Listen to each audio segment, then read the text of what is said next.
So it rarely snows in South Beach, but last night there was a cavalanche. After winning Game 4 by 55 points, the Cavaliers, they outscored the Heat by 122 in the 4-game sweep. That's the largest scoring differential in a series in NBA history. This was also the 11th time in Cavaliers history they swept an opponent in the playoffs, but it was the first time that they did it without LeBron James on their roster. LeBron led the way on the previous 10 sweeps that they'd had. And Miami has now lost 7 straight playoff games, extending the longest losing streak in Heat postseason history. They've lost those games by a combined 190 points on an average of 27.1 points per game. That's the worst point differential in any 7-game span in NBA postseason history. Here are the Heat on looming offseason decisions. It was humbling. You know, this series was humbling. These last 2 games were embarrassing. But we won whatever we won. They won 65. We're as irrational as we usually are, thinking that we have a chance to win this series. Tough, last two games for us, both 40-point, 50-point losses, really no excuses for it. It's embarrassing, and definitely humbling, a lot of work to be put in. There's going to be a lot of changes this summer. Just from my point of view, understanding how, the guy with the silver hair works. Oof, yikes. All right, now joining us, front office insider Bobby Marks. Bobby, where do the Heat stand heading into the offseason with a motivated Pat Riley, as we just heard? Well, I'll give a little bit of positive news right now from Miami. There is a foundation in place when you look at Tyler Hero, Bam Adebayo, and Khalil Ware. Now, here comes the hard part. How do you add a first, second, floor, and a roof without touching your foundation, right? When you look at where Miami is going into the offseason, they've got the 20th pick in the draft. If they had missed out on the playoffs, they would have had a lottery pick. They've got $65 million in potential expiring contracts. Terry Rozier, Duncan Robinson.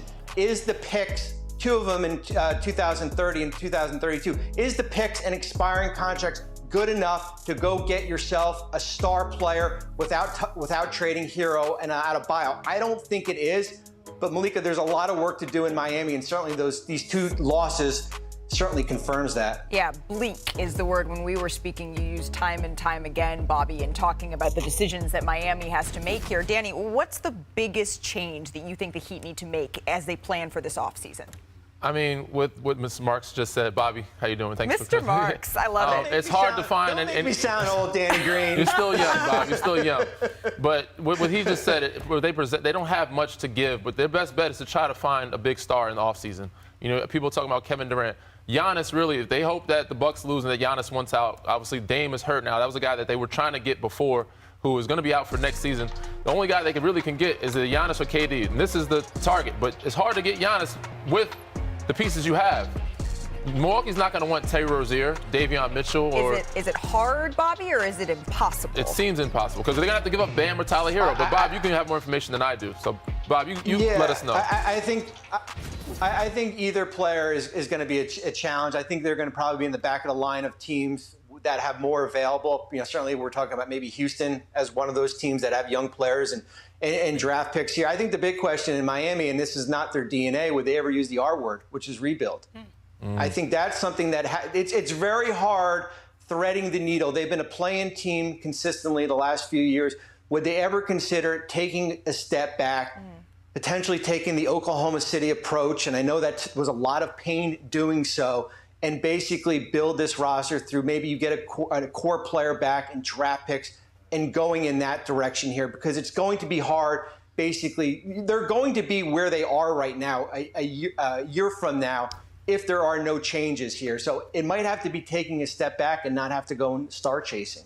Bobby, there's actually 2 R words when I think about teams evaluating after falling short of expectations. It's not only rebuild, it's also, okay, maybe if we don't go full rebuild, maybe it's a reset. Do they do a competitive reset?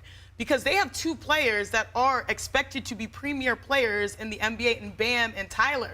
If you add that one piece, which by the deals, it's going to be tricky. One thing I have noticed is that they've been conservative in finding out who that person is. Interested, as you mentioned, Danny, on Dame.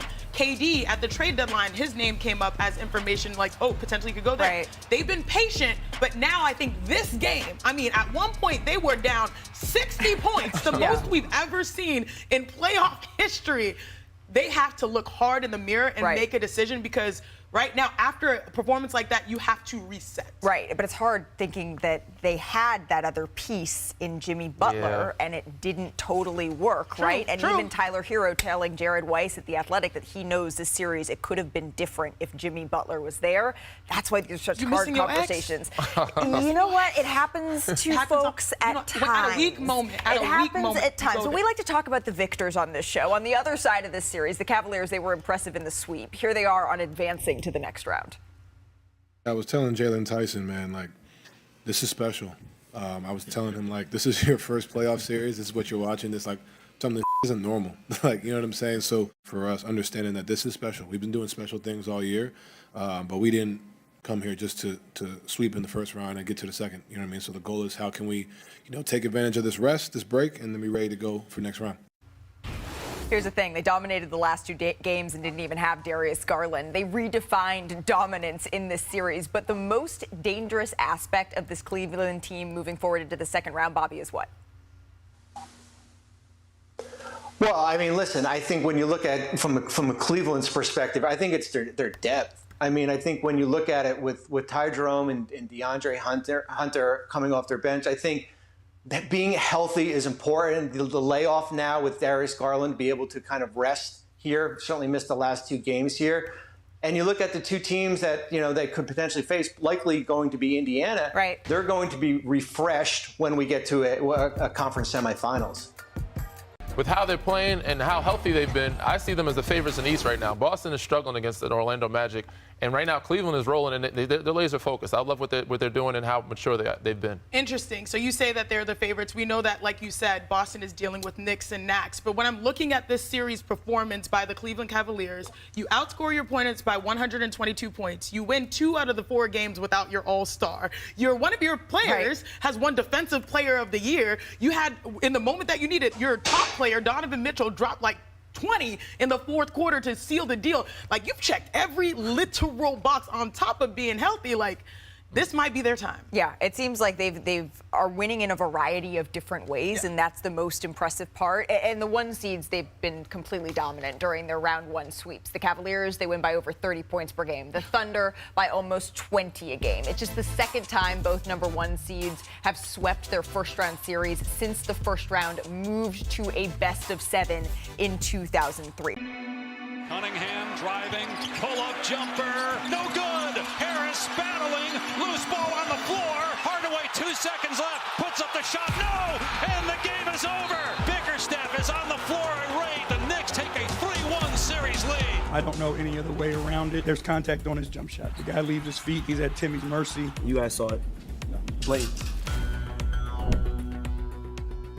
It doesn't get more dramatic than the ending here of Game 4, but now the page flips to Game 5 as we say hello to our reporter Chris Herring here. Chris, that was a heck of a finish, but how are the New York Knicks approaching trying to close out this series? Well, I think they're going to be really, really determined because they know that the Pistons are going to come in angry. They're going to want to come in understanding that the officiating may not go their way in light of the Pistons losing on a call that didn't go their way, that they're going to kind of go in almost as if they're underdogs here to try to get a knockout punch, to try to clinch a series at the Garden for the first time since '99. And I think that they're also going to go in with the thought that if they're able to keep this game close and keep it competitive the same way that they did in the first 4 games, that they're going to get to Brunson at the end of the game, where he's just been a killer in this series. He's averaged 13 points in the fourth quarter of this series, which is the most that any player has averaged in the play-by-play era in a playoff series in fourth quarters. So if they can just keep it close and really take Detroit's best punches throughout this game, I think they're going to feel confident going into the last few minutes of it. Chris, thank you so much. This series has been an all-out brawl back and forth. It has been so much fun to watch. But I think our girl Shanae, she may have the answers to this test for the Knicks. There's no one who is better at breaking down tape than Shanae. Roll the tape. Oh, snap. This is my sister squad. I have something up my sleeve. Shh. Big Cali energy here at the Intuit Dome. We have a big cheat sheet on the Jumbotron. The biggest cheat sheet ever. Look at that finish. Turnaround 360. She has been balling. They ain't settling. Texas stays winning. Oh, hey, let me talk nerdy to you. I know the Pistons fans are probably still in their feelings, so I'll be nice. Let's focus on the numbers, because if the Pistons are going to try to stave off elimination, they will need to do 3 things. First, they have to corral Big Cat. He hit 5 threes last game, so your adjustment is that you have to guard him once he crosses half court. I love this play. Brunson said, get out of the way. I'm attracting 2, 3, a crowd. Now, if you're in deny, next pass the way, you have to have your arm in that passing lane. But most importantly, you got to have your hand up, not down, because he's a knockdown shooter once he crosses half court. Again, in transition, he does his damage. Your hand has to be up. You have to change and alter this vision. He is way too comfortable in these scenarios. So that's one. How about number 2? The Pistons have to slow down his partner in crime. That's the clutch time player of the year. Wake up, wake up. Jalen Brunson just won the award, and in this series, he is showing you why. Averaging 13.3 points in the 4th quarter alone, the most in the NBA. And overall, he's dropping 33 per game overall versus Detroit, so it will take a 48-minute effort.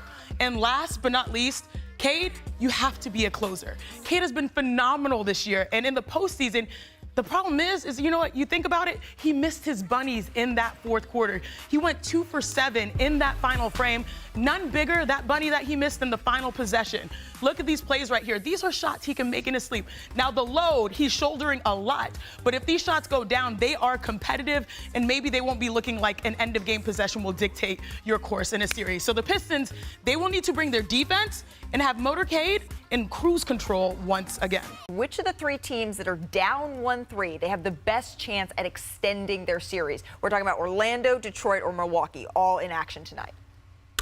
Yeah, I got Detroit. I feel like Detroit was literally the right referee call away from shooting 3 free throws with Tim Hardaway Jr. This series should be 2-2. It's not, but they've been playing the Knicks very well. The Knicks' experience have got them over the hump, obviously in a missed call, but they're up 3-1 right now. I think Detroit is right there on the brink of getting a victory if they can figure out how to slow down Brunson in clutch time. Yeah, I'm with Booz here. I think this should be a unanimous decision. Detroit, this should be 2-2, but I see a big night from Cade tonight. You know, he struggled a little bit in that 4th. I see him refocusing, coming in, and executing those shots. He's going to have 25 plus tonight and probably 10 assists and 6 or 7 rebounds. So I see a big night for him, and they also have their vets. Tim Hardaway had a great night. Malik Beasley, those guys are going to step up. I see them winning tonight. Yeah, and they also have the confidence of knowing that they've done it before. They figured it out down the stretch to get the win, their only win. So I'm going to go with Detroit amongst that group. Yeah, Milwaukee is injured. Detroit, I agree, has been well documented. Orlando is pesky, though. Yeah. They are going to be interesting to watch. They are not going to But it's lay in Boston, down right? So. without a fight. Sometimes those hostile environments, that brings the best out of you. Whatever happens, we'll be here to document it all with you tomorrow. See you then. Hey, same place, same time. Yonsei.